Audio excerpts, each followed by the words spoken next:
Hello guys, আসসালামু আলাইকুম। কেমন আছেন সবাই? আশা করি সবাই ভালো আছেন। আজকে ভিডিওটা কে কোথায় থেকে দেখছেন অবশ্যই দয়া করে একটু কমেন্ট করে জানাবেন, এবং সাউন্ড ঠিকঠাক শোনা যাচ্ছে নাকি তবু একটু জানাবেন।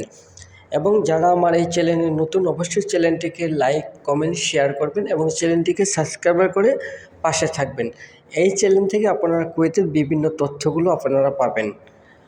প্রিয় বন্ধুরা, বাংলাদেশ থেকে যারা কুয়েতে আসতে চান বিভিন্ন কোম্পানি কাজের ভিসার জন্য, অবশ্যই আপনারা আসতে পারবেন। আপনাদের ভালো লোক থাকলে এবং আত্মীয় স্বজন থাকলে তাদের মাধ্যমেও আপনারা ভিসা নিয়ে আসতে পারেন।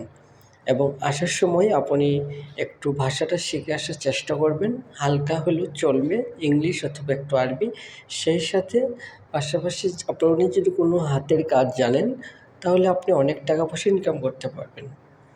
আর ইতিমধ্যে আপনারা জানেন, এই বাংলাদেশ থেকে আসতে বর্তমানে খরচা হতে পারে 7 লাখ টাকা উপরে খরচা হতে পারে সম্পন্ন, এবং কুয়েতের ভিসা চালু আছে। আর বিশেষ করে কোম্পানি ভিসাগুলো কিন্তু বের হচ্ছে বেশি, এবং আপনি যার মাধ্যমে আসবেন অবশ্যই ভালোভাবে বুঝে শুনে ভালো পরামর্শ নিয়ে আপনারা আসবেন। আর অবশ্যই আপনাদের যদি নিজের হ্যান্ড ক্যাশ থাকে তাহলে আপনারা বিদেশ আসবেন, কারণ অনেকে দেখা যাচ্ছে সম্পূর্ণ টাকা সুদের উপরে নিয়ে বিদেশে আসেন। আপনার এই টাকা তুলতে কিন্তু অনেক সময় লাগবে। এই জন্য নিজের টাকা থাকলে আপনারা বিদেশে আসবেন। আর আরেকটা বিষয়, যারা কুয়েতে আছেন নতুন লোক, অবশ্যই আপনারা ধৈর্য ধরে থাকেন।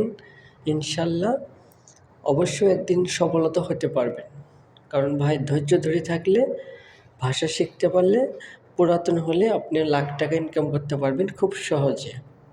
কিন্তু নতুন অবস্থায় কিন্তু অনেক টেনশন হবে।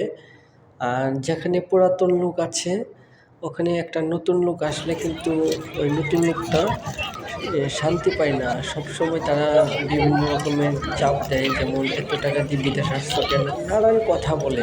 ভাই, কারো কথা কোনো কান দেবেন না, ধৈর্য ধরে